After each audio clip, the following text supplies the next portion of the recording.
100 litre water softener installation. ನಾವು ಎಲ್ಲ ಮೆಟೀರಿಯಲ್ನೂ ಇಟ್ಕೊಂಡಿದ್ದೀವಿ. ನಾವು ರೆಸಿನ್ ಬಂದು 50 kg 2 ಬ್ಯಾಗ್ ಇಟ್ಕೊಂಡಿದ್ದೀನಿ. ರೆಸಿನ್ ಬಂದು ನಮಗೆ ಅಯನ್ ಎಕ್ಸ್ಚೇಂಜ್ 0B ಅವ್ರದ್ದು ರೆಸಿನ್ ಇದೆ. ಮತ್ತು ನಮ್ಮದು ಬ್ರೈನ್ ಟ್ಯಾಂಕ್ ಇದೆ, ಜಂಬೋ ಫಿಲ್ಟರ್ಸ್ ಇದೆ. ಜಂಬೋ ಫಿಲ್ಟರ್ ಬಂದು 5 ಮೈಕ್ರಾನ್ 10 ಮೈಕ್ರಾನ್ ಡಸ್ಟ್ ಪಾರ್ಟಿಕಲ್ಸ್ ಎಲ್ಲ ಹೋಲ್ಡ್ ಮಾಡ್ಕೊಳ್ಳುತ್ತೆ. ಮತ್ತು ನಾವು ಈ ರೆಸಿನ್ನ 1 ಬ್ಯಾಗ್ ಫುಲ್ ಲೋಡ್ ಮಾಡ್ಕೊಂಡಿದ್ದೀವಿ. ನಾವು ಇದೇನೆ ನಮಗೆ ಸಾಫ್ಟ್ ಮಾಡೋದು ಮೇಯ್ನ್ ನೀರನ್ನು. ಇದು ಒಂದು ಪಾಲಿಪ್ರೊಪಲಿನ್ ಅಂತ ಬರುತ್ತೆ ರೆಸಿನ್. ಇದು ಒಂದು ನಮಗೆ ಫೈಬರ್ ಮೆಟೀರಿಯಲ್ ಬರುತ್ತೆ. ಇದು ಯಾವುದೇ ರೀತಿ ಸೈಡ್ ಎಫೆಕ್ಟ್ ಏನೋ ಆಗಲ್ಲ. ಇದು ತುಂಬ ಕ್ವಾಲಿಟಿಯ ರೆಸಿನ್ ಇರುತ್ತೆ. ಮತ್ತು ಇದು ಒಂದು ಆಟೋಮೆಟಿಕ್ ಮಲ್ಟಿಪಟ್ ವಾಲ್ ಅಂತ. ಇದು ಒಂದು ಇನ್ಪುಟ್ ಔಟ್ಲೆಟ್. ನಾವು ಇದರಿಂದನೇ ಥ್ರೂ ಸಿಂಟ್ಯಾಕ್ಸಿಂದ ಬಂದಿದ್ದು ಮಲ್ಟಿಪಟ್ ವಾಲ್ ಬರುತ್ತೆ. ಮಲ್ಟಿಪಟ್ ವಾಲಿಂದ ಕೆಳಗಡೆ ರೆಸಿನ್ ಒಳಗಡೆ ಹೋಗುತ್ತೆ. ರೆಸಿನ್ ಒಳಗಡೆ ಈ ಹಾರ್ಡ್ನೆಸ್ ಎಲ್ಲ ಸಕ್ ಮಾಡ್ಕೊಂಡು ಇದೇನಾಗುತ್ತೆ ರೆಸಿನ್ ಎಲ್ಲ ಹಾರ್ಡ್ನೆಸ್ನೆಲ್ಲ ಇಟ್ಕೊಳ್ಳುತ್ತೆ. ಮತ್ತು ಸಾಫ್ಟ್ ವಾಟರ್ನ ಮಾತ್ರ ಸಿಂಟ್ಯಾಕ್ಸಿಗೆ ಕಳಿಸುತ್ತೆ. ನಾವು ಇದನ್ನು ಬಾಟಮ್ ಸ್ಟ್ರೈನರ್ನ ಟೈಟ್ ಮಾಡ್ಕೊಂಡು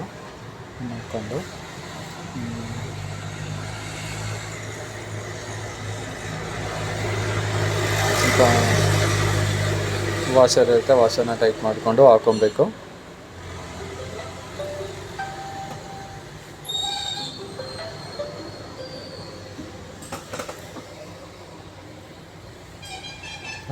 ಟೈಟ್ ಮಾಡ್ತಿದ್ದೀವಿ. ಅದೇ ಎಲ್ಲ ನಾವು ಪ್ಲಂಬಿಂಗ್ ಐಟಮ್ ಎಲ್ಲ ತಂದು ಇಟ್ಕೊಂಡಿದ್ದೀವಿ. ಮತ್ತು ನಾವು ಕೆಳಗಡೆ ಬಂದು ನಮಗೆ ಇನ್ಪುಟ್ ಕಲೆಕ್ಷನ್ ಮಾಡ್ಕೊತೀವಿ. ಮೇಲ್ಗಡೆದು ಬಂದು ಔಟ್ಲೆಟ್. ಇನ್ಪುಟ್ ಬಂದಿದ್ದು ಫಸ್ಟು ನಾವು ಟೀಯಿಂದ ಬಂದಿದ್ದು ನಮಗೆ ಜಂಬೋ ಫಿಲ್ಟರಿಗೆ ಕೊಡ್ತೀವಿ. Jumbo filter input. Jumbo filter output ಬಂದು ನಮಗೆ ಸಾಫ್ಟ್ನರ್ ಇನ್ಪುಟ್ಟಿಗೆ ಹೋಗುತ್ತೆ. ಸಾಫ್ಟ್ನರ್ ಔಟ್ಲೆಟ್ ಬಂದು ನಮಗೆ ಸಿಂಟ್ಯಾಕ್ಸಿಗೆ ಕನೆಕ್ಟ್ ಮಾಡ್ತೀವಿ. ಅದರಲ್ಲೊಂದು ಇದು ಬ್ರೈನ್ ಟ್ಯಾಂಕ್. ನಾವು ಸಾಲ್ಟನ್ನೆಲ್ಲ ನಾವು ಬ್ರೈನ್ ಟ್ಯಾಂಕಿಗೆ ಲೋಡ್ ಮಾಡ್ತೀವಿ. ಈ ಬ್ರೈನ್ ಟ್ಯಾಂಕಲ್ಲಿ ನಮಗೆ ಯಾವುದೇ ರೀತಿ ಸಾಲ್ಟನ್ನು ಹಾಕ್ಕೊಂಡು ಸಾಲ್ಟನ್ನೆಲ್ಲ ಒಳಗಡೆ ತಗೊಳುತ್ತೆ. ನಾವು ಈಗ 80% ಕೆಲಸ ಕಂಪ್ಲೀಟ್ ಮಾಡಿದ್ದೀವಿ. ಈಗ ಬರೀ ಇನ್ಪುಟ್ ಔಟ್ಲೆಟ್ ಮಾತ್ರ ಕಲೆಕ್ಷನ್ ಮಾಡ್ಕೊತಾ ಇದ್ದೀವಿ.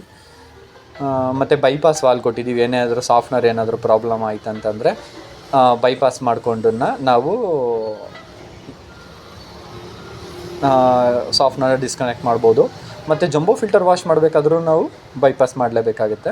ಫೈನಲ್ ಎಲ್ಲ ಆಗಿದೆ. ಯಾವ ಥರ ಯೂಸ್ ಆಗುತ್ತೆ, ಯಾವ ಥರ ನೀರು ಬರುತ್ತೆ ಅನ್ನೋದನ್ನ ಹೇಳ್ತೀವಿ. 100 ಲೀಟರ್ ವಾಟರ್ ಸಾಫ್ಟ್ನರ್ ನಾವು RO ಟೆಕ್ನಾಲಜೀಸ್ ಕಡೆಯಿಂದ ಇನ್ಸ್ಟಾಲೇಷನ್ ಮಾಡ್ತಾ ಇದ್ದೀವಿ.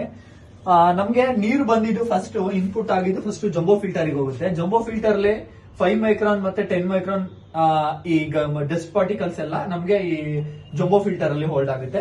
ಜಂಬೋ ಫಿಲ್ಟರ್ ಇಂದ ಬಂದಿದ್ದು ವಾಟರ್ ಸಾಫ್ಟ್ನರ್ ಬರುತ್ತೆ. ವಾಟರ್ ಸಾಫ್ಟ್ನರ್ ಅಲ್ಲಿ ರೆಸಿನ್ ಅಂತ ಇರುತ್ತೆ. ಆ ರೆಸಿನ್ ಬಂದು ಪಾಲಿ ಮೆಟೀರಿಯಲ್ ಇರುತ್ತೆ. ಪಾಲಿ ಮೆಟೀರಿಯಲ್